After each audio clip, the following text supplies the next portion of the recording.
Hey guys, I'm back with more videos for Love Month. I hope you've enjoyed the videos I've shared with you so far. And before I get started on this potentially controversial video, I just wanted to say, please, if you haven't already, sign up for the free webinar. Totally free, no strings attached. I just want to give you some good food for thought next Tuesday night. I'm going to have the link in my bio, so sign up there. Please share and tag any friends that you feel like could also use some help thinking about what barriers, inner barriers that might be standing in their way and in your way of getting the kind of love in your life that you so desire and deserve. So this video, I've been kind of worried about whether I should do it or not, because it can make some people angry. I know a lot of people get angry when they get asked, why are you single? And if you've maybe kind of gotten on in age a little bit, when people say, why are you still single? Woo, that tends to really burn sometimes, right? It feels like it's loaded with a lot of judgment. And maybe sometimes it is, but I actually think sometimes people are asking because they're truly curious and trying to kind of get to know you and understand a little bit more about you and your experience with relationships, etc.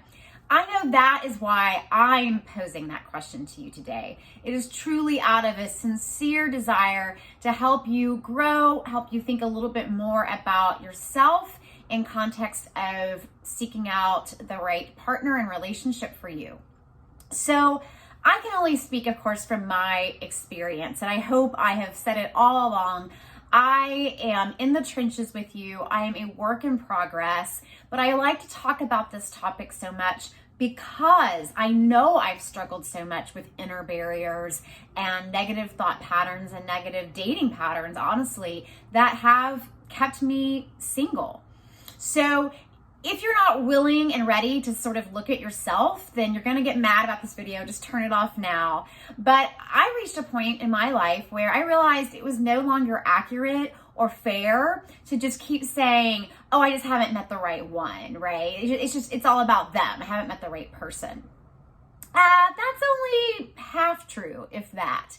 The truth is, at least in my case, if I'm really honest, I was not the right person for a very long time.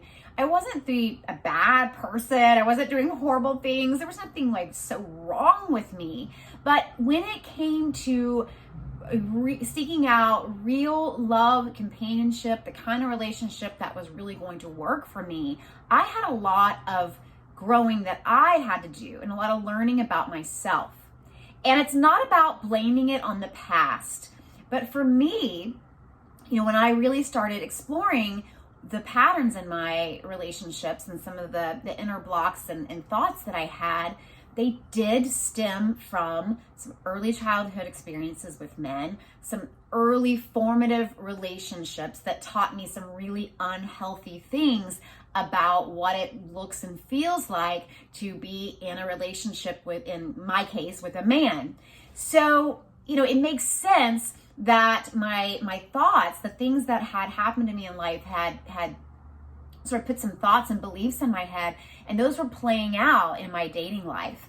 And I think that it's actually brave and bold and smart to take a look inward and quit just blaming it on everyone else, that's coming across your path, because it's really not that simple. So let me tell you a little bit about how my thoughts and beliefs were playing out, and maybe it'll resonate with you. So because I didn't really know and hadn't had it modeled what consistent, emotionally available love looked like from a man, I kept being attracted to and really having an appetite for the kind of push and pull, cat and mouse, pursuer chaser kind of thing that came with sort of arm's length, emotionally aloof men. And I know that sounds crazy, because what I wanted more than anything, right, was at the time to be really loved and cherished and treated well in a relationship, and to be emotionally safe.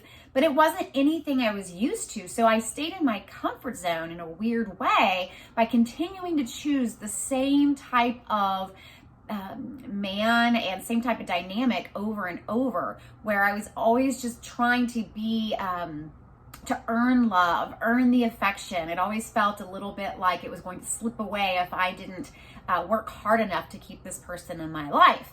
Needless to say, that doesn't really work out long term, right? One reason why: I'm single. I spent a lot of time in that space. The other way it played out for me was then I would maybe sort of go the opposite direction. I would choose people that were, they were available. They were super ready to enter into this relationship with me, but I didn't have maybe the attraction I needed toward them. There was something missing for me, either an intellectual attraction, a physical attraction. It was sort of the same thing. There was something missing, kind of like it was with these emotionally unavailable guys. It was just now that I wanted this other part to be different.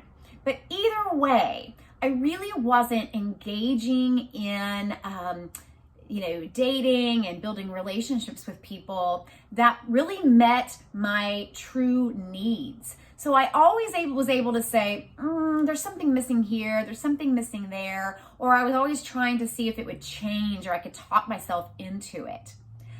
Does that sound familiar to you at all?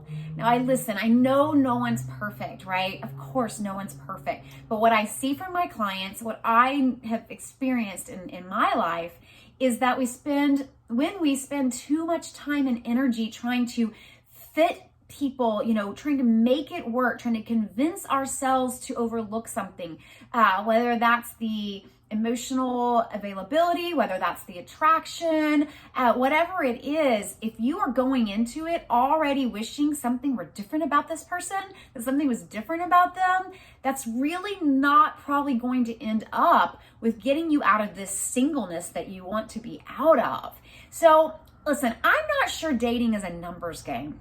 I think maybe this whole process is an alignment game, getting to where we are so clear about what we really need, not just necessarily what we want, but what we really need to feel that emotional safety, that attraction, that sense of respect and compatibility, and own that and quit trying to excuse it away. And once we get in that space, not that everything's going to go perfectly, but we're at least entertaining and going on dates with and spending time with people who could actually be someone we want to be in this long-term relationship with somebody who would get us out of this singleness hamster wheel we're on. So I wonder if any of that resonates with you. Those are just a few blocks that I know I've identified in my life and I've seen play out with so many of my clients and friends. And I thought I would just share some of my thoughts on that. But the webinar is going to have so much more on this. So if you really want to take the brave, bold look at yourself, the common denominator, figure out what's getting in the way of the kind of relationship that you really want and deserve, please sign up for the free webinar. Tell all your friends about it. Tell anyone who you think could benefit from it. And I'll look forward to exploring this topic more next Tuesday night, the 25th. Thanks a lot, and let me know your thoughts. And if I can help at all, I'm at lifecoachamanda.com. Thanks.